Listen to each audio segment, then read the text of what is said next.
Greetings and many blessings, everyone. Satnam.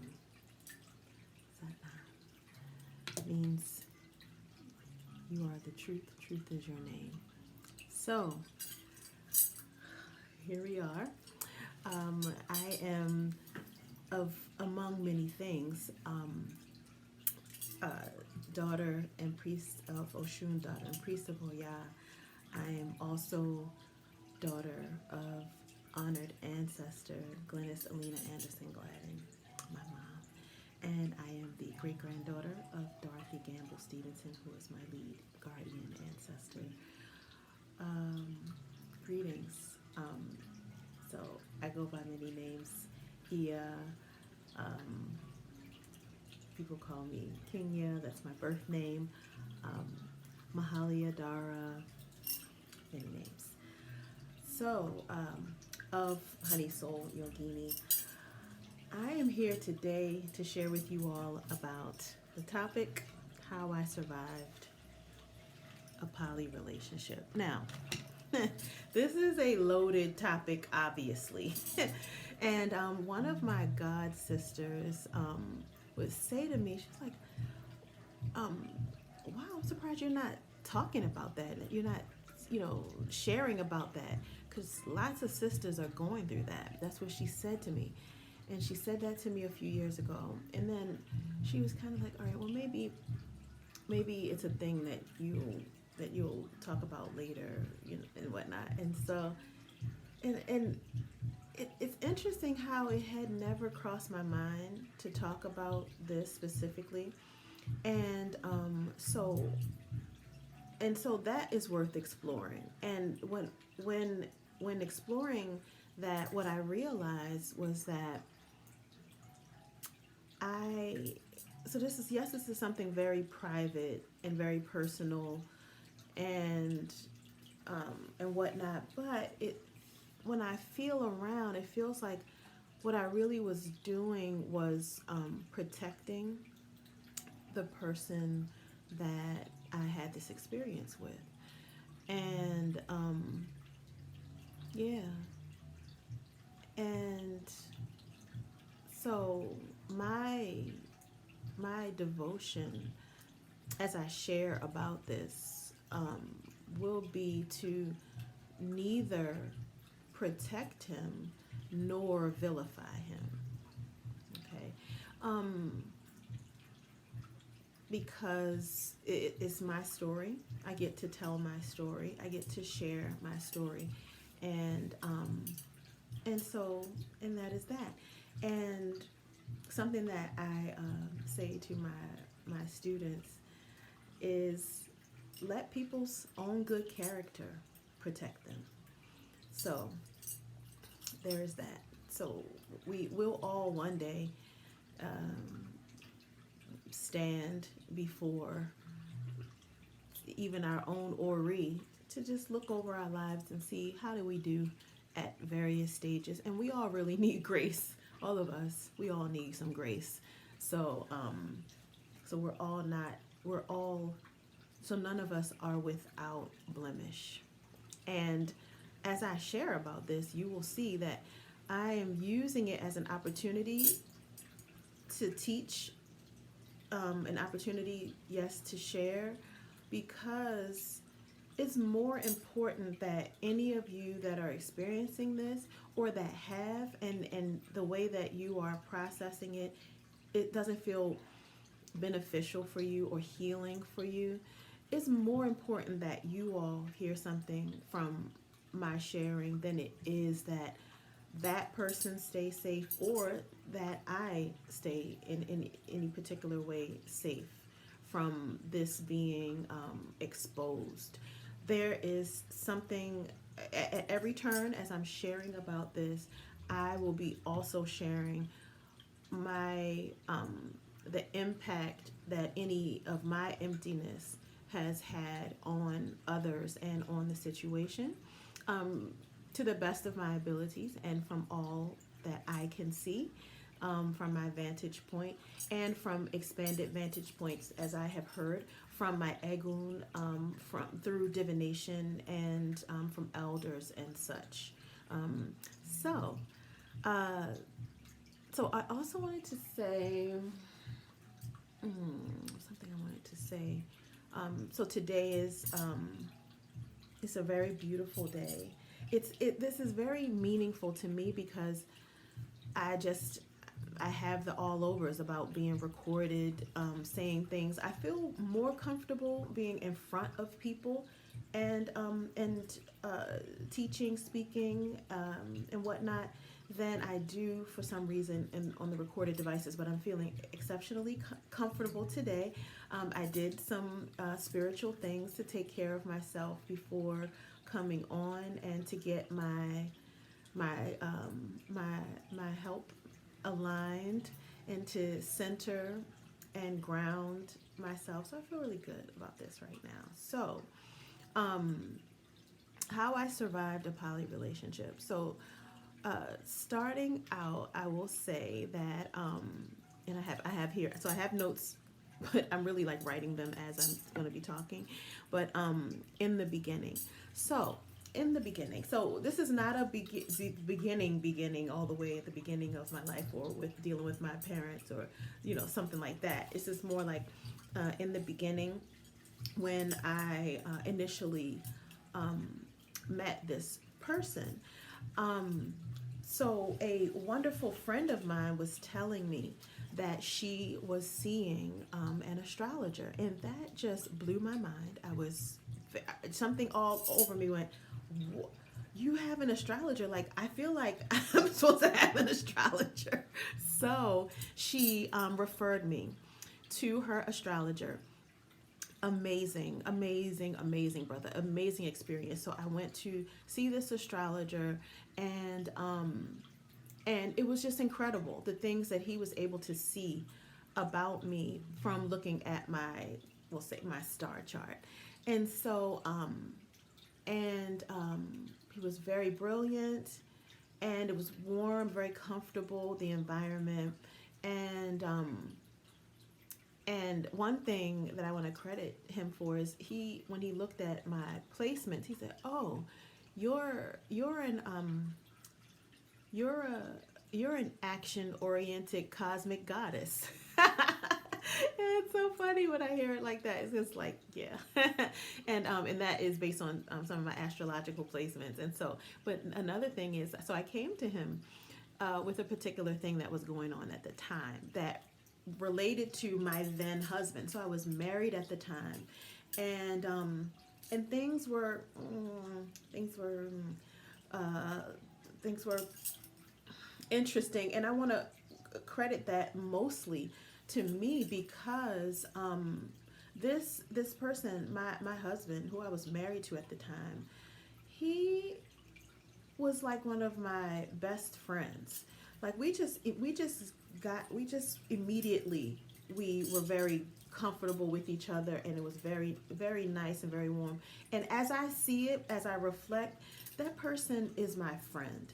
That person is not my husband in this lifetime. It's just not my husband. So so with that, throughout the time of us being in relationship, I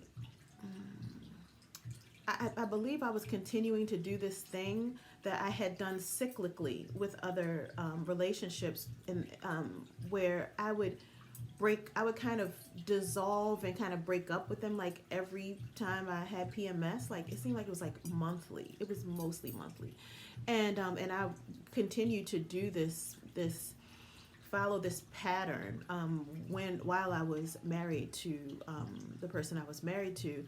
And that was very hard on him. He was a very kind and very and gentle person, but not without his own power and strength. And he really didn't deserve that. And I wonder if I've ever told him that. Okay, I'm gonna have to take care of that. Because when in hindsight, I really realized that there is a very primal part of me, and she was not content being aligned with this man in this way. And so when I would uh, be in the window of time where my moon time was descending upon me, she was activated and the veil was thin. And so my usual aspects of myself that were leading my life were not leading at that time. And she wanted to just dissolve any of the stuff. She wanted to get away. She wanted to, things like that. Um, and that has nothing to do with the beauty of this man and his soul and everything. It's just that what I have come to realize is that I have past lives and ancestry in my bloodline of things where women were really like captive in their relationships and abused, quite abused, definitely quite abused in their relationships. So, and then more anciently, I also have some geisha ness in my own like personal soul line. And so this time, I just did not sign up to continue those legacies of those, yeah. And so, but not being in alignment with that aspect of myself and acting outside of her and ignoring various cues and whatnot, then I found myself in situations where I was with men because they were choosing me. And so and so there's a part of me that wanted to be chosen. There's a whole other part that was like, we would like to do the choosing this time.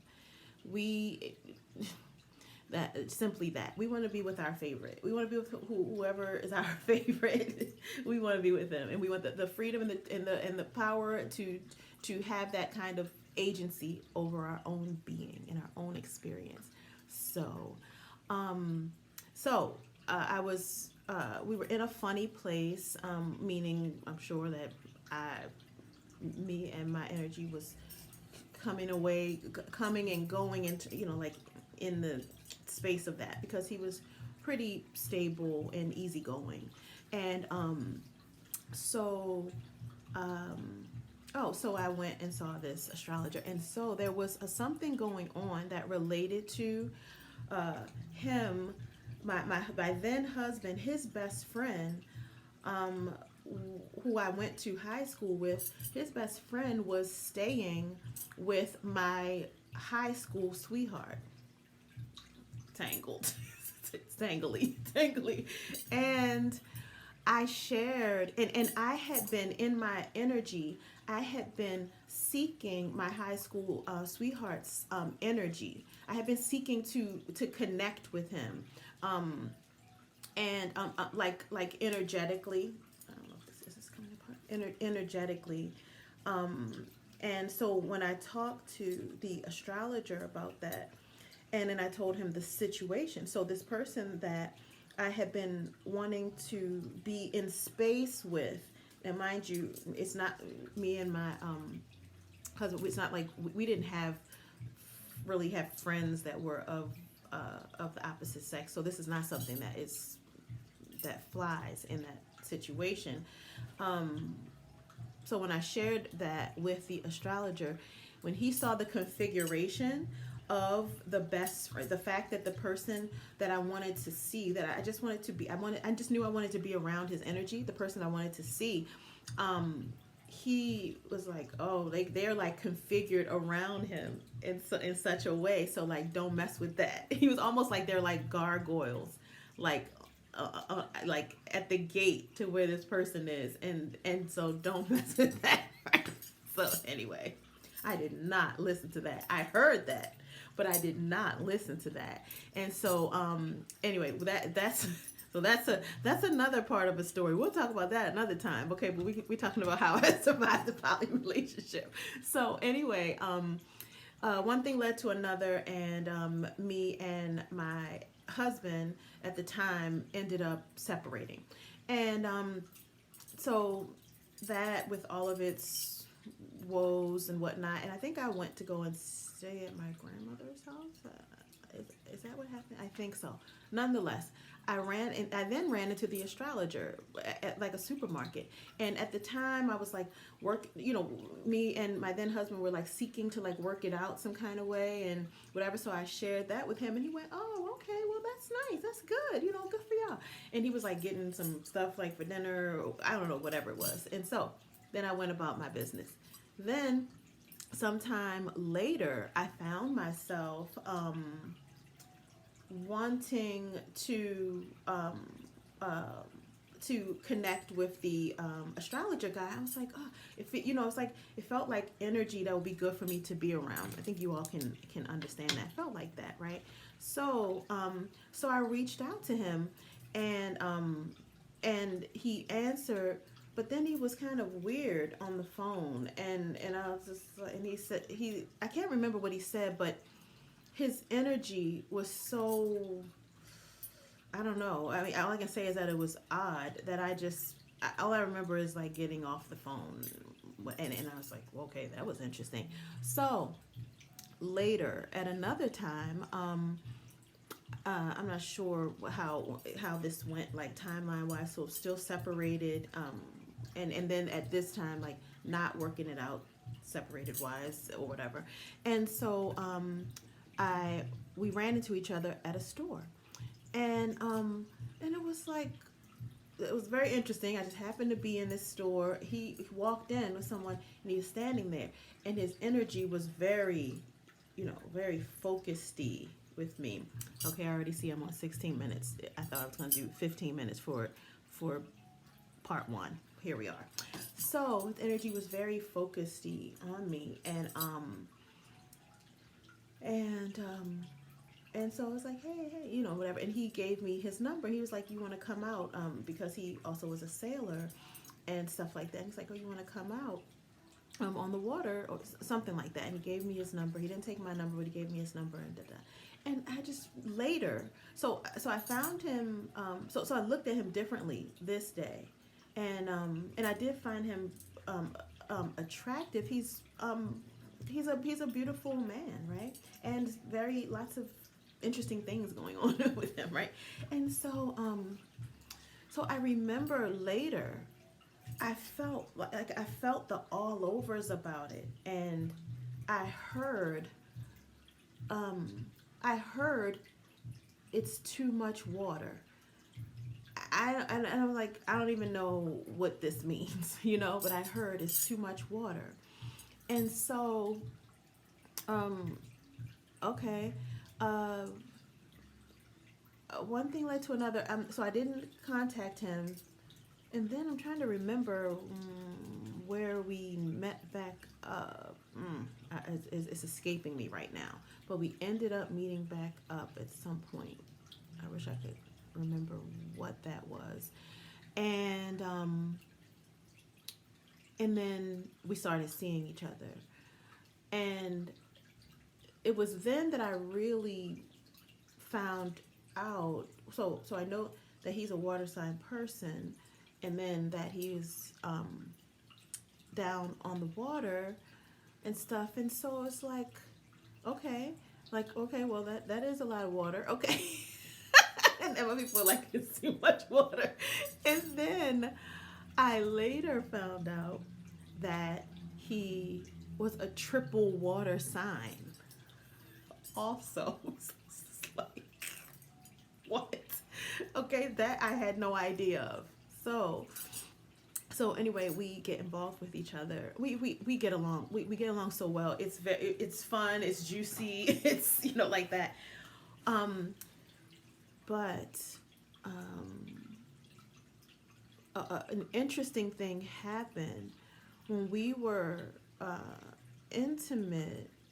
Number one, the first time we were intimate, we used protection, but I kept checking to make sure the thing was still on, because I felt like I was becoming pregnant. Now, in my whole life, I have never tried not to be becoming pregnant. My whole life, right? So that's interesting that would be my disposition, and so then another time, no, then I started to notice that after we would be intimate, it would literally feel like there is a room full of women, literally. And I could not explain why that was what I was feeling, I was interacting with. And I'd never experienced that ever before. And so there we have where I reach out to the person and the person is weird, is oddly not in the vibration that I remember that I felt between us. Then I see the person, and then he gives me his number, but then my people tell me it's too much water over there.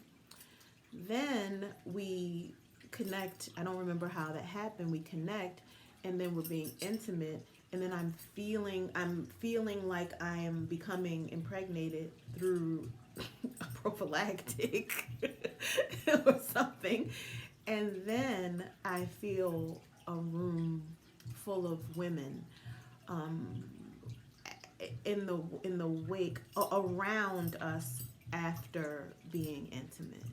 So that is a lot. That is a lot of information right there. So I wanted to start there because with the title, How I Survived a Poly Relationship, what's just as important as this title is how I ignored guidance and got into a poly relationship. So, more coming on part 2.